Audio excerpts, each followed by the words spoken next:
Goddard, do you think it's possible to bring back the dodo birds?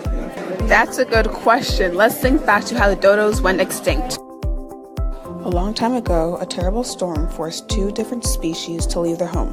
One was the Rodriguez solitaire and the other was the dodo birds. Over time, the dodos lost the ability to fly. They became creatures of the earth, not of the sky. On this volcanic island, the dodos had no natural enemies.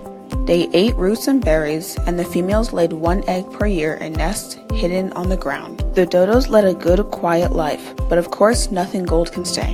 In 1598, the Dutch stopped on Mauritius on their way to the East Indies.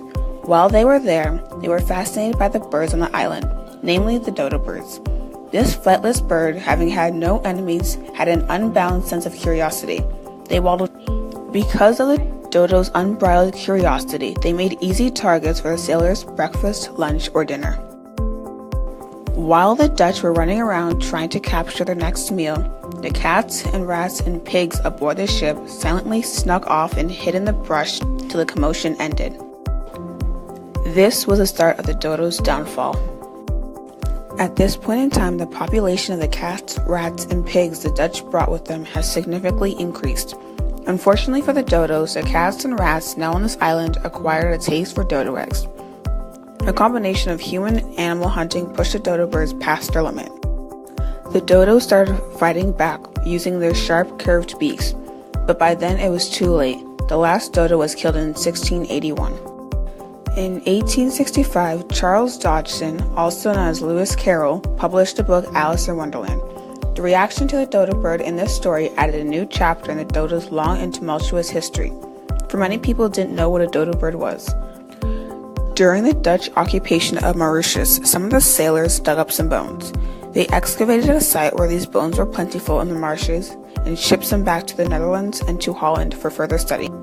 At this point in history, many people either didn't know that animals could go extinct or they didn't want to believe it, so they didn't take as good of care of the bones as they should have. During this time, many bones got destroyed or lost. In June 2007, scientists declared that they have found a well-preserved dodo skeleton in a cave on Mauritius. Was it a full skeleton? No, it was not a full skeleton, but because of the location of the dodo skeleton in the cave, it was the most well-preserved fossil that scientists have yet found. Scientists think they can gather enough DNA from the skeleton and implant it into a Nicobar pigeon embryo. Since we are the oldest living relative, maybe, just maybe, that DNA will hold and a baby dodo bird might live long enough to reproduce and continue on with the dodo bird legacy. Scientists have tried their hand at de-extinction, but so far they haven't had a lot of luck. French and Spanish scientists have combined forces and gathered enough DNA samples to bring back the Pyrenean ibex. They implanted that DNA into an empty goat embryo. The DNA held, but sadly, the offspring didn't survive. The offspring had a deformed lung, which unfortunately led to its death. This setback hasn't discouraged scientists though. They are working harder than ever to one day bring back extinct animals, like the dodo birds. So far, the Pyrenean ibex is the only animal the scientists have actually attempted to bring back. They still have some DNA taken from the last remaining ibex before it died, which they are hoping will work to produce an offspring that will live long enough to reproduce.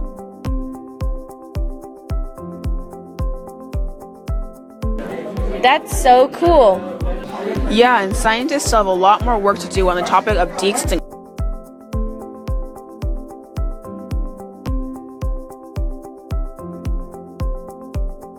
Force us underground for a billion years!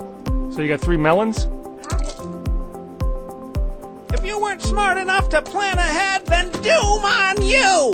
Doom on you! Doom on you! Get away from me! Doom on you! Oh no! No! Retrieve the